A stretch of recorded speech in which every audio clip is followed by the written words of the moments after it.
20h, Frédéric Brindel, Cécile de Ménibus. Ça chauffe dans ce studio, avec Frédéric Brindel. Ah, oui. Vous êtes chaud comme une baraque à frites aujourd'hui. Moi, bah oui, mais faut pas vous lancer. Ouais, le problème, c'est qu'en face de nous, il y a Sébastien Ménard et Éric Revel, deux hommes qui ne s'aiment pas. Voilà. Donc, on se respecte. On se respecte. Bah, prouvez-le. On se provoque en duel régulièrement. Ça va finir dans une cage de MMA. Bien que le duel soit interdit depuis le dernier qui avait opposé Gaston Defer, je sais plus qui. Je sais pas sur lequel je parierais. Ça dépend si on est physiquement ou intellectuellement. Moi, je suis un garçon gentil, si c'est physiquement, c'est Eric, non? Moi, je donnerais aucun coup bas, mon voisin, je ne sais pas. Mais il a une parole cinglante et ça fonctionne aussi. Avec Pascal Giral qui est avec nous, chef d'entreprise. Et tout de suite, on va vous donner l'occasion de vous battre par le verbe. C'est le seul contre tous. Les vraies voix Sud Radio. Seul contre tous. Et on va commencer par Frédéric Brindel, tiens. D'accord.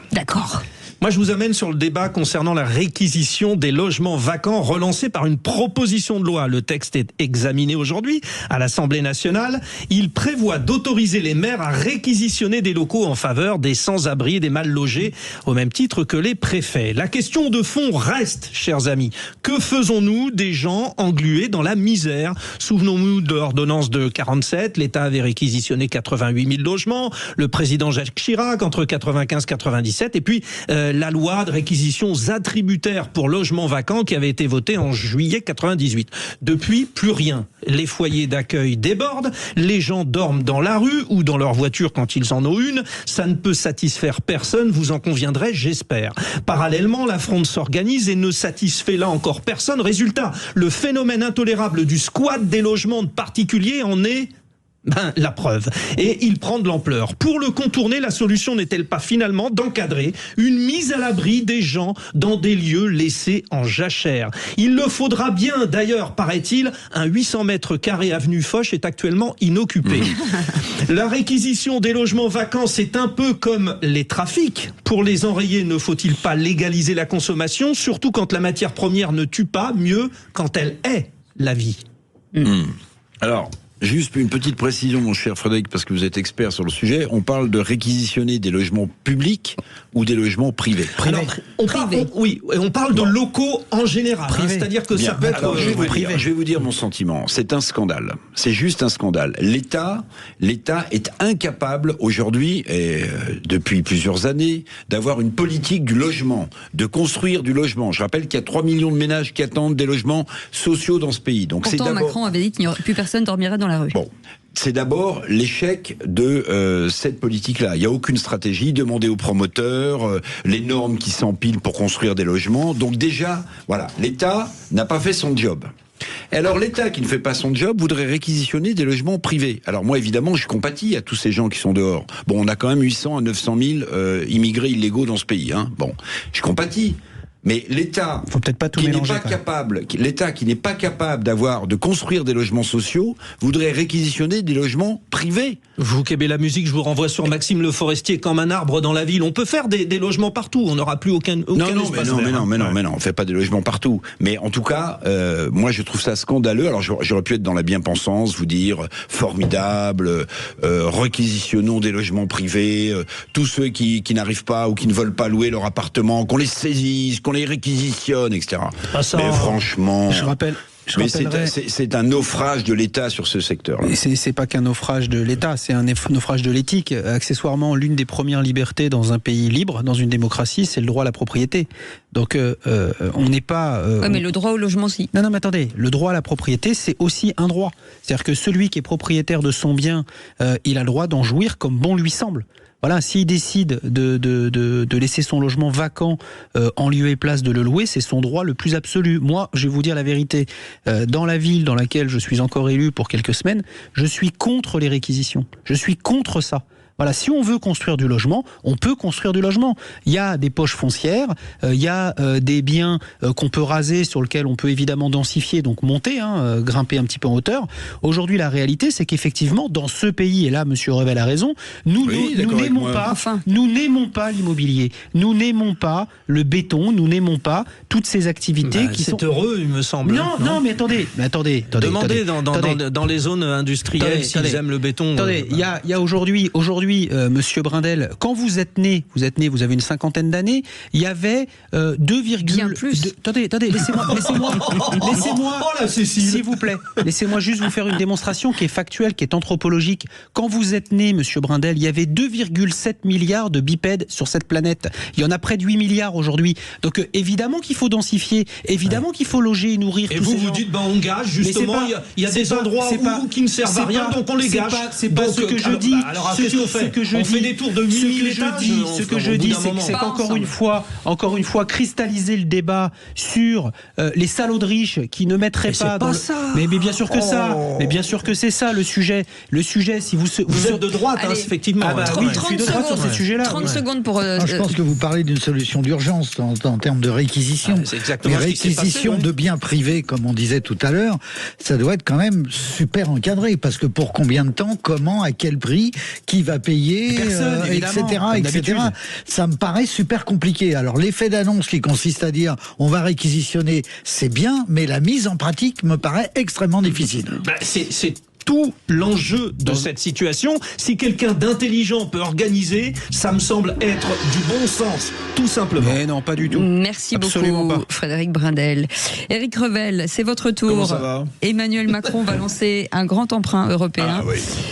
Et vous êtes contre? Il est en boucle sur Alors, Macron. non, mais si vous voulez, alors non seulement je suis contre, mais depuis qu'il a donné eurobonds. cette interview à la presse étrangère et au journal Le Monde, les Allemands, le chancelier, vous savez, son ami, le chancelier Merz, est monté au créneau pour dire, mais décidément, ces pauvres Français, ils ont jamais une idée meilleure qu'une autre. Pourquoi il faut être contre? Parce qu'en réalité, Emmanuel Macron a fait plus de 1000 milliards d'euros de dettes supplémentaires. Donc, en fait, la capacité d'emprunt de la France est en train de s'étioler.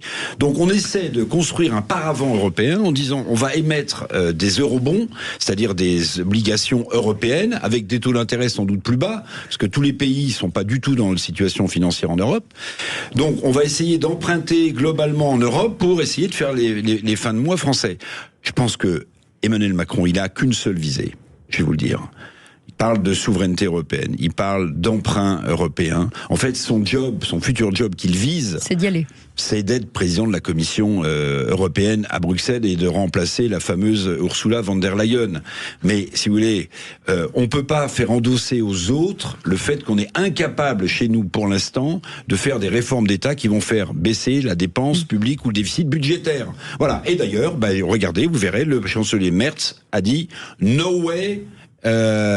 For sure, Emmanuel Macron. Mais pas tout à fait pour les mêmes raisons que vous évoquez. Hein. Si, parce Non, que, la parce Sébastien, que Sébastien. tous les pays qui sont frugaux en Europe, et il y a des pays qui sont en excédent budgétaire, qui ont fait des réformes. L'Italie, le Portugal, l'Espagne nous donnent les leçons. Sans parler des pays du Nord, monsieur Sébastien on peut en Ménard. placer une ou pas? Eh bien, ces pays-là, ils disent, mais nous prenez pas pour des C'est Radio idiots. Éric Revel. Vous êtes incapables de faire des réformes et vous voulez emprunter au nom de l'Europe. Mais non. Allez, on y va. Non, mais la réalité, c'est que vous avez deux conceptions quelque part qui s'opposent. Vous avez l'orthodoxie budgétaire des pays scandinaves et évidemment de l'Allemagne.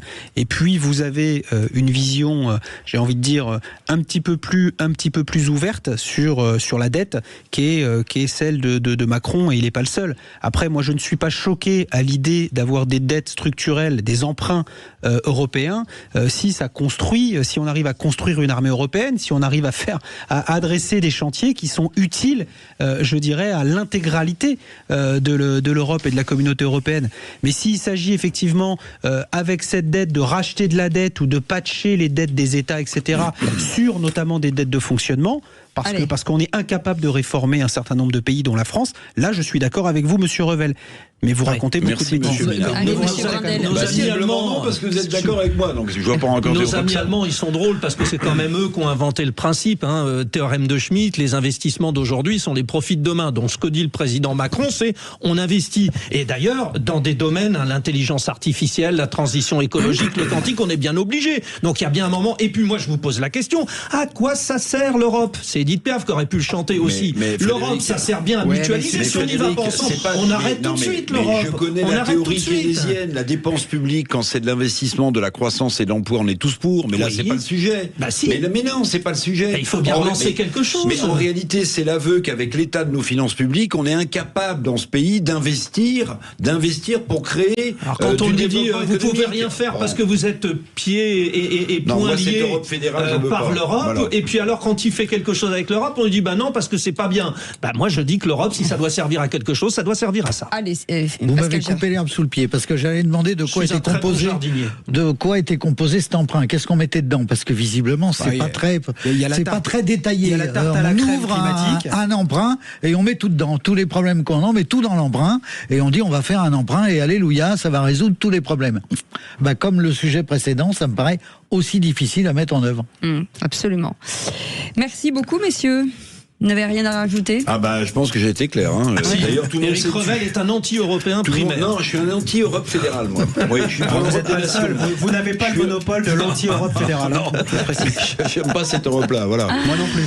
Allez, cette petite camomille vous fera du bien, les amis. On vous restez avec nous dans un instant. L'info en plus, cette tempête Nils, c'est un bilan de la journée. On va en parler dans quelques instants avec l'un de nos journalistes, Franck Payanav, qui est en direct de Toulouse, et puis surtout d'un spécialiste aussi qui sera avec nous, le président du département de la Haute-Garonne, Sébastien Vincini. On en parle dans un instant. Soyez les bienvenus. Sud Radio. Parlons vrai. Sud Radio. Parlons vrai. Parlons vrai.